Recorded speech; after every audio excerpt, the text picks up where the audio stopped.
Wade Peary back for another video for Star Spangled Sports. Gotta say, I just got done watching the Mike Tyson, Roy Jones Jr. fight. It ended a couple hours ago. I had to get my thoughts out there just so I have them. I got them fresh in my brain right now. And just want to give you guys my thoughts on the fight, the presentation, and all the other fights that were on the card. I gotta say, really, really impressed with a lot of the fights on the card. I know that the first one was absolutely incredible. It was during the 8 o'clock to 9 o'clock hour. I'm blanking on the names, but a lot of these fighters, these guys were pros. They looked incredible. Not only that, they were swinging hard and landing a lot of punches. The commentator was absolutely incredible.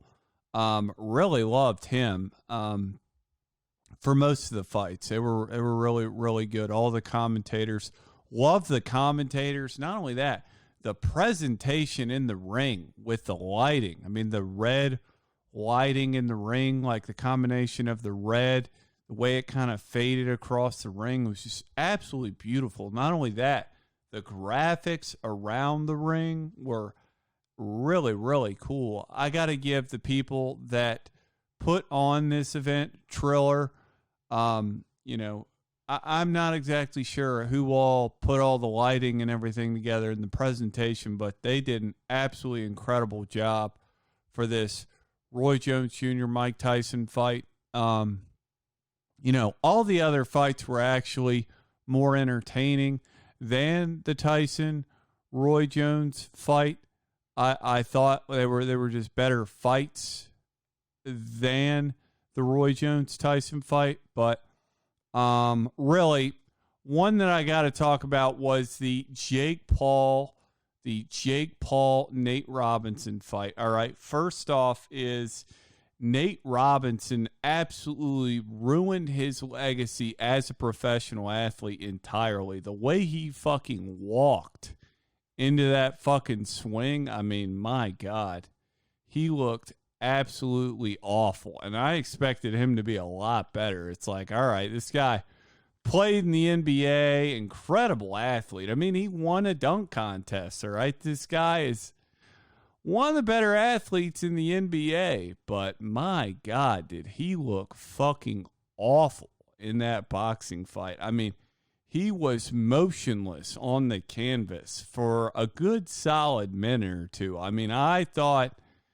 you never want to see a guy die in the ring, but my God, he was not moving for a while, and it was scary. And I think a lot of the commentators might have thought that, but luckily Nate Robinson physically is okay now. But I tell you what, that guy's ego forever bruised and battered. I mean, to me, like, as far as my respect for him as a professional athlete, it went out the window. My God. Breaking news, Nate Robinson, stay the fuck away from a boxing ring for the rest of your fucking life. That was absolutely awful. There are a lot of high schoolers that would fucking knock that guy out because Nate Robinson was just lowering his head and running straight at Jake Paul with his fucking gloves lowered. It was like he was trying to spear him. It's like, bro, you're not in a wrestling match. Like, this is a boxing match, all right? Like, you got to stand and fucking throw some punches. It was a horrible, horrible display. And all right, it's his first fucking fight, but listen. First, there's a reason he was never in a boxing ring, all right? The fact that they even let Nate Robinson and Jake Paul on this fight card was a fucking joke because all the other fighters, I'll be honest, all the other fights that I watched were absolutely incredible. And Roy Jones, you got to give Roy Jones a lot of credit for setting foot in the ring with Iron Mike Tyson because Roy Jones probably hasn't ever fought anyone with the speed and power of Mike Tyson because Roy Jones always fought in a much lighter weight class. I don't know specifics, but, Roy Jones really jumped up a weight class to fight Mike Tyson. So you got to give the guy credit for just setting foot in the ring with Mike Tyson, even though he's in his 50s. But my God, they said Mike Tyson lost 100 pounds for this fight, and Jesus, he looks like he's in tip-top shape. Mike Tyson still has the speed. He still has the power. And when he gets into the body, my God, he's still got the powerful punches. And Roy Jones really hugged on Mike Tyson entirely too much. He fought like an absolute... Roy Jones fought like a pussy in this fight. I'll be real. He really fought like a pussy. I give him respect for setting foot in the ring with one of the most dangerous human beings of all time in a boxing ring. But if you're going to set foot in a boxing ring with a dangerous human being like Mike Tyson, you have to give the people what they want to see. People do not pay $50 to watch you hug Mike Tyson the whole fucking fight. And that's really all Roy Jones did. The fact that they called this fight a draw, I thought that was absolute bullshit. I thought Mike Tyson fucking destroyed Roy Jones pretty much the entire fight. Okay, did Roy get a couple good hooks in? Yeah, but Mike Tyson pretty much won this one wire to wire as far as I'm concerned. And I thought it was laughable they had a draw. I thought it was laughable that one of the judges scored Roy Jones a couple points more than Mike Tyson. Thought it was absolute bullshit. And I think if Roy Jones would have given them separation more during the fight, that Mike Tyson would have dropped his ass straight up. I think strategically it was smart for Roy to hug on Mike Tyson most of the fight because, Mike Tyson couldn't fucking knock him out. But I can tell you one thing. Roy Jones's ribs are going to be sore for a couple weeks because Mike Tyson was getting some serious body shots to Roy Jones's ribs. So, those are my thoughts on that. All the other fights were really good. Very, very impressed with all the other fighters. The presentation of all these fights was really, really beautifully done. I mean, the way they had the commentators. I got annoyed with Snoop Dogg commentating during the fight. I thought that was stupid as shit. Listen, I love Snoop Dogg. Like, I love him to death, but he was awful as a boxing commentator during this. Like, the other actual boxing commentators were incredible. Like, getting excited about every punch. I don't know. Like, Snoop's commentary during the Roy Jones and Tyson fight was really the only thing that pissed me off about Snoop. I really love Snoop's concert. That was awesome. He had the dog shirt. That was cool. And he had the weed glasses. I mean, it's all epic, And, him smoking weed and talking about smoking weed, it's going to trigger a lot of the woke, Karens out there. They wouldn't be able to handle Snoop Dogg's concert. It's probably a little too much for a lot of people out there, but it's cool seeing Snoop Dogg. I thought he added a lot. I just think that they should have not let him commentate during the actual fight. I think if you want to ask him about his thoughts after the fight, would have been a lot wiser. But there's a reason that Snoop Dogg is not a play-by-play boxing announcer, all right? So he's a rapper. He's an entertainer. So that was one mistake they made during the Roy Jones and Tyson fight. I thought that calling it a draw was bullshit. I thought that the post-fight interview was absolutely hilarious where Mike Tyson talked about how, everyone just, worrying about Roy. No one asked me, are you worried that you're going to die? I thought that was pretty hilarious. Good unfiltered interview of Mike Tyson. That was beautiful. Mike Tyson has long been one of the best sound bites in American sports history, and bless this man for stepping foot in the ring yet again for our viewing pleasure, because a lot of the younger generation in America get to see what a specimen Mike Tyson truly was, out of the fact that this guy is in his 50s and he's still got that type of speed and power with his punches and the way he gets into the body and ducks, and God, he's still got it, man. Mike Tyson, the conditioning was absolutely incredible. For a guy in his 50s, I mean, he could have gone several more rounds. Roy Jones Jr. was gassed very early in this one, which is exactly why he went to hugging Mike Tyson. And I get it. And he dancing away from him. But, I think that the whole package of this was absolutely worth it. I would totally have done it again.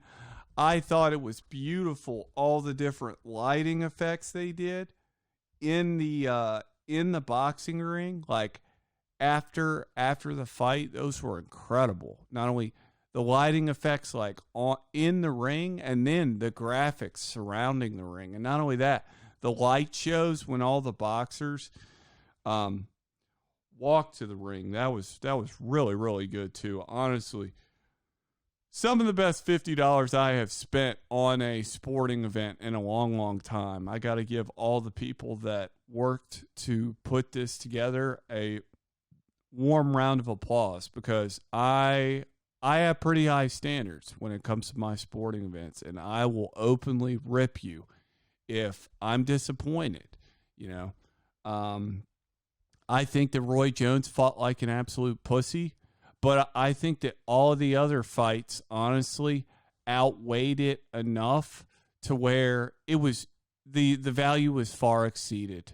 And the lighting and everything, and the way that they had like the lights right above the boxing ring. I mean, these people that put this event on, it was absolutely spectacular. I mean, I was kind of amazed, really, to see how it was all set up. And everyone wants to say, well, where are the fans? Quite frankly, I think we see from this that you don't really need the fans to put on a great, great event. That was absolutely incredible. And, man, the commentators in this were awesome. The guy that was doing the play-by-play, I forget his name, but, man, A+ for him, A+ for the lighting, A+ for a lot of the music in concerts, especially Snoop Dogg. All the other ones I didn't really, I wasn't really too excited about, but they weren't bad. The light shows and everything, even for the concerts, was pretty cool to break it up. But all the other fights were incredible. For all the professional fighters went out there, they swung their fucking asses off and they landed some epic fucking punches. I mean, credit to all the fighters in the undercard, because the undercard was absolutely amazing. And other than the Jake Paul-Nate Robinson fight, which was an absolute fucking joke, but all the other fights made this thing entirely worth $50. The lighting made it worth $50, and all the graphics, the video board graphics and everything around the ring, those made it just an incredible value from my standpoint. I loved it. I talked to a lot of people that were really impressed. I know a lot of people will say, oh, this fight's bullshit, wasn't worth the money, but I strongly disagree. That was some of the best $50 I've spent on entertainment value. So I would like to really, really thank all the people that took a lot of time to put all that together, because all of that lighting, all of those graphic video boards, and, all the COVID testing and everything else that they had to do to put that event together was absolutely incredible. I think the only thing they could have added was maybe like a cool ring girl in bikini, but hey, that's getting really nitpicky. I give this event an A+ for sure. It's one of the better boxing events I've gotten to watch in a long time. And even though the Tyson Jones fight was a little bit of a disappointment, but I think considering the fact that those guys were in their 50s, we definitely did see effort. I want to see effort from all my fighters. We saw max effort from Mike Tyson. I think Roy Jones, he realized that he was in over his head really early. He got tired and was like, my only way out of this is to hug him, and because I'm going to get knocked the fuck out, because everyone was talking before this fight how they were going to have sparring, some hard sparring. That was like the concern about the rules before this fight. But I was like, you know what? Fuck hard sparring, dude. People don't pay $50 to watch hard sparring. People pay $50 to watch someone get knocked the fuck out, period. And Mike Tyson legit was trying to knock Roy Jones Jr. out. Now, Roy Jones got a couple of decent hooks in there, okay? But he danced his way in and out of there and hugged Tyson really through the fight. He got his ass kicked. I mean, there's no way around it. But, Roy, like I said, never faced anyone like Mike Tyson in his career. So I give Roy a lot of credit for setting foot in the ring. I want to thank him for setting foot in the ring because I've always loved Roy Jones Jr. He's a class act, incredible fucking fighter. I just, I respect the hell out of him for going up like a weight class because, he's never handled anyone with the power and speed of Mike Tyson. He's a hurricane. He is a true force of nature, and he showed a lot of people, why he was the best of the best. I mean, that guy's conditioning and everything for a guy in his 50s is absolutely insane to see Mike Tyson fighting at the level that he did tonight. Incredibly impressed. But incredibly impressed with this event. I cannot say enough good things about the way it was put together. And thanks so much to all the people that put together. So those are my thoughts on the fight. I would love to hear everyone else's thoughts on the fight, presentation of the lighting, the music, anything else with the fights. Wade Peary, Star Spangled Sports.